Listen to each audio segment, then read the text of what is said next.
basically, so gluons are what essential oils are. I'm saying we have,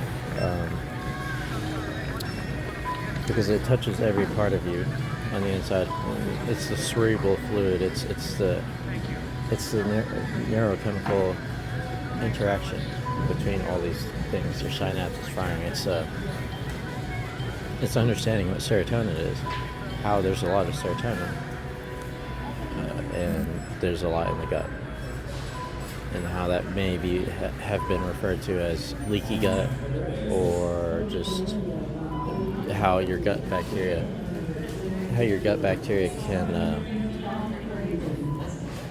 can essentially change your mood. That's essentially what's happening there. So yes, technically through osmosis you can figure out what the state of a gluon is, which is this sappy, like liquid, solid state thing. This you can keep your spectrometry in your spectrum. Okay, spectrology would be the study of, that's what it always is. Geology. Astrology, oddly enough, you may have not thought was scientific, but is simply looking at the constellations and deducing backwards the positions of the stars and what it may mean. And you just simply assign values and references to it by which to remember it. That's what an idiom is, a phrase is. It's just a catchphrase. It's a short thing. It's condensing your logic. That's pretty easy. Yeah, there you go.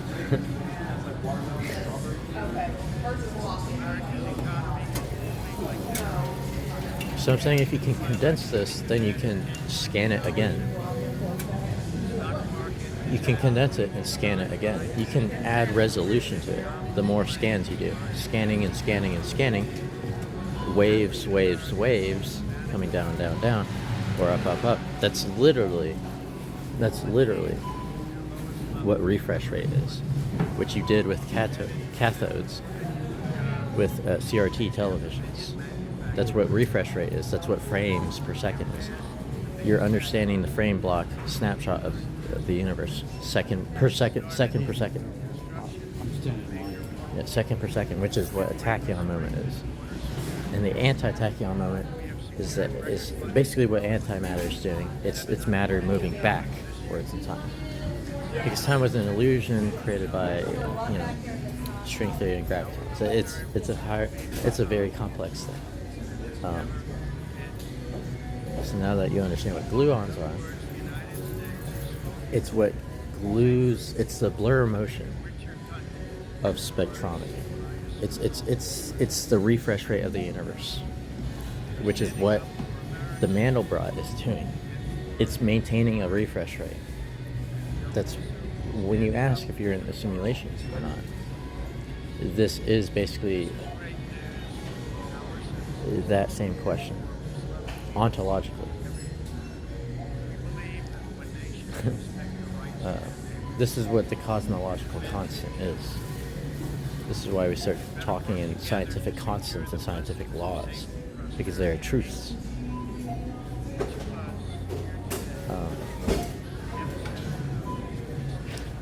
Essentially what a gluon is. Essential oils would, by process of osmosis, keep a shell around. Like when you moisturize your skin, when you hydrate your skin, when you help out your cell biology, you are editing yourself in real time. Well, how do you deduce time? You use tachyon moments, tachyon particles, by understanding anti-tachyon particles. But by understanding the glue of field theory and string theory, these vibrations, this refresh rate, this reverberance, this invariance, this incoherence and decoherence, leading to coherence when you practice frequency modulation of waves. Think of radio waves. Now think of how they were lossy, noisy, and uncompressed in the past, in the early days. We've gotten much better with them, and we can direct them now, much like we can direct light. That's what a laser is doing. This is how you see radio light. You can simulate it. And this is how you can use spectrometry to see spectrometric light, which are the anti-realities of what you chose not to do in string theory, which is what the Copenhagen interpretation is. The many worlds theory. Hey, if you decide to go left in this situation, then this echo of you went left. If you decide to go right, then this echo of you went right. And we all exist due to quantum immortality. Look at PBS space-time. I assure you, it's higher dimensional stuff. We seem to paradoxically travel away from each other and see the echoes of each other based on how we quote-unquote play the game of life. So, with that, think about refresh rate. Think about the Mandelbrot. Think about how it's refreshing per second. Think about how other animals perceive reality. Think about how we perceive reality. Essentially, all you're doing by taking... I would like to thank Chairman Campbell that looks fine. Essentially, what you're doing by taking... Do you need more than just that one color, though? Yes, I'll need more colors than just black. Okay, hold on. So, what you're essentially doing... What? Yeah, they were right there in your face. Magnetic ones, right? Magnetic, yes. Magnets are great. You can use humidity and friction in the air and copper to basically create your own dynamo, your own motor, and create your own energy.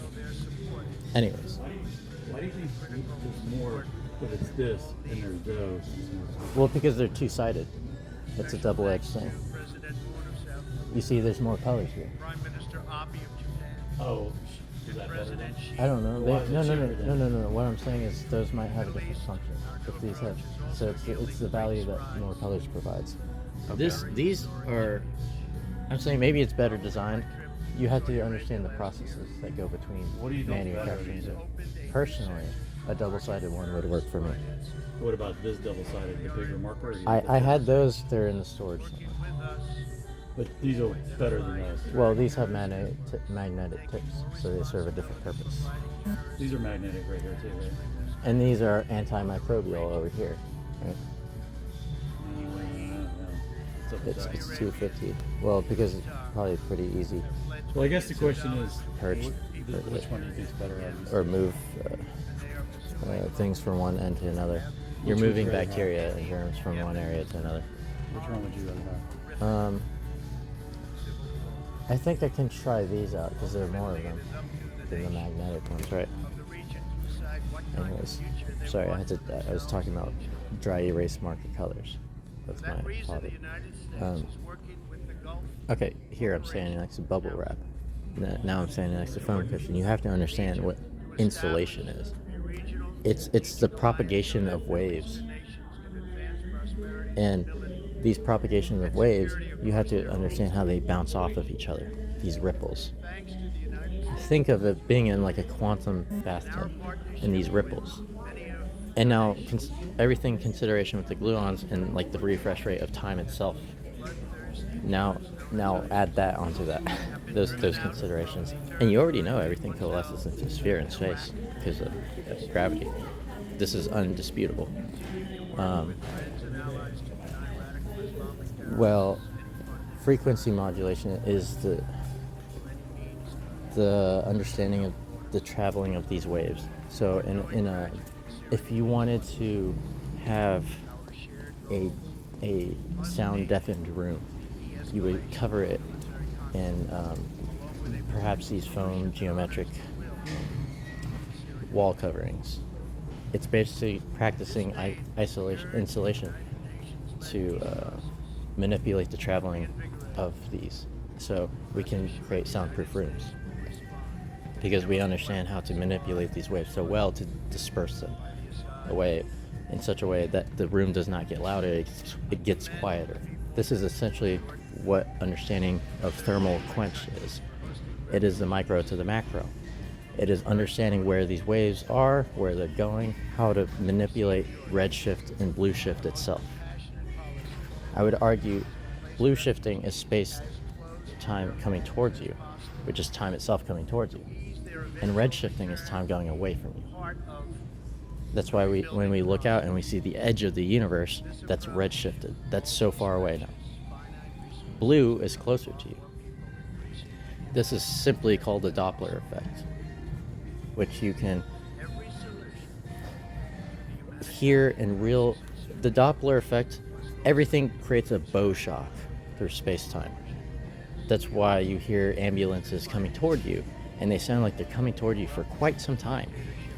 But the second they pass you, it sounds like they're already getting far away faster than they approached you. In less time it took. They're already fading away. That's how every particle operates in this universe. And the calculation of this, the extreme calculation of this, or inability to calculate this, is the blur motion. So what you have to understand is the string theory's blur motion is, let me put it this way. I saw a simulation where they were tracking the wave of a ripple of a photon through space-time as it traveled. And I said, where's the bow shock? Everything has a bow shock. Everything experiences resistance from all angles, not just one dimension, or two, or three. That's why it's shaking at all. That's why these particles are shaking at all. You must cool them to 0 Kelvin. And I said, think of qubits.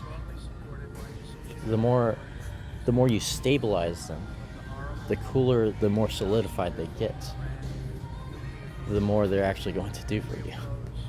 I say qubits, quantum computers can detect all states of matter. I say you can have quantum luminosity, which is basically ray tracing with quantum graphics cards, if you will. I say quantum computers are actually the next step of classical computers. They expose this reality to us, and we can decide what we do from there with it.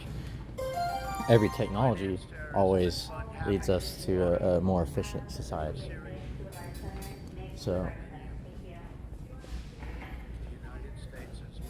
I believe, okay, so what is neurochemically happening with serotonin receptors when you take, jaguars have these things where they get high and stuff. And psychedelics, basically that's why DMT is a 15-minute trip, because it's basically time dilating your mind. It's a black hole for your mind, your neurochemistry, your neurochemical computer.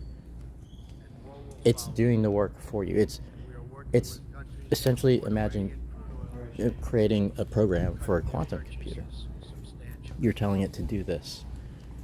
These DNA, the plant DNA of, say, hemp leaves, for example, is being diffused into the smoke around you, and you are inhaling it, and that information and those bits of data are touching your phlegm.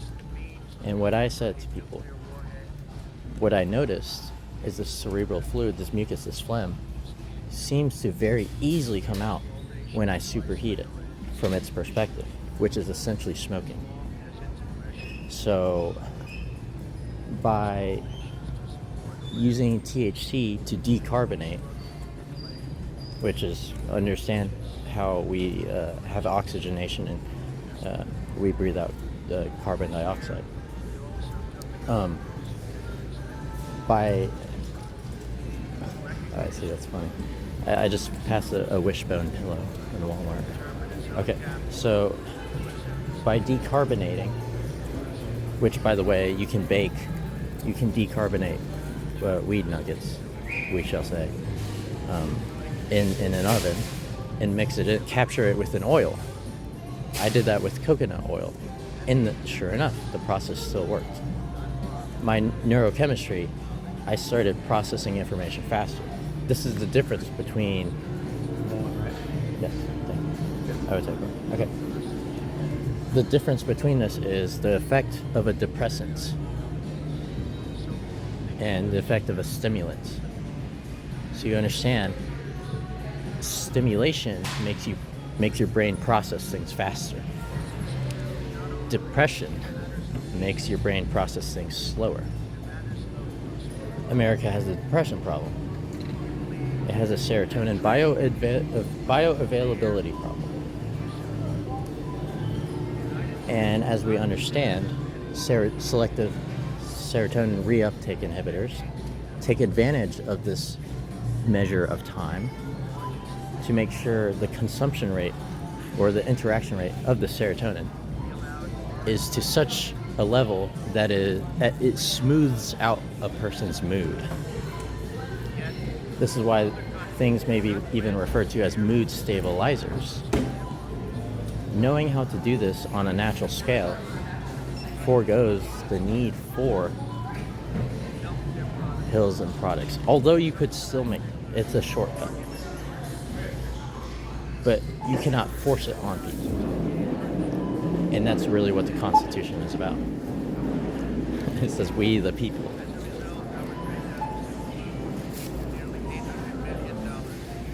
Now, viruses do the exact same thing. Long did we argue that whether viruses were alive or not. They are alive in what was originally assumed to be a parasitic relationship, but can be forged into a mutual relationship. In our junk DNA, we have ancient viruses. We conquered them. We got over it. And when we pass on our genes, that junk DNA, that information of how to beat those viruses basically shows up. It's this maintaining of homeostasis that can keep you alive indefinitely. Which is why I say death does not have to exist. It really doesn't. It's a false dichotomy. Something's happening here. There is no information paradox. You cannot hide information. You can edit the waves to hide in micro realities or macro realities. It matters not. Information is information. Bits are bits. Math is the language of the universe. And it cross-confirms the existence of God. I don't think so. Essentially what you have to understand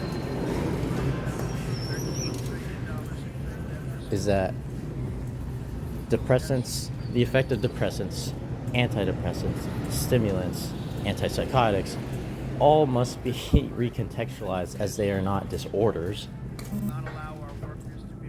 It was a misunderstanding of psychology. But now that we understand brains better through neuroscience, we can solve this issue of why people are depressed, why we have mental health issues at all. This is the magnum opus of the culmination of all this research. It's the moment that you realize how to solve everything, if you so choose to solve it. The ball is in your court, and it's time to play ball.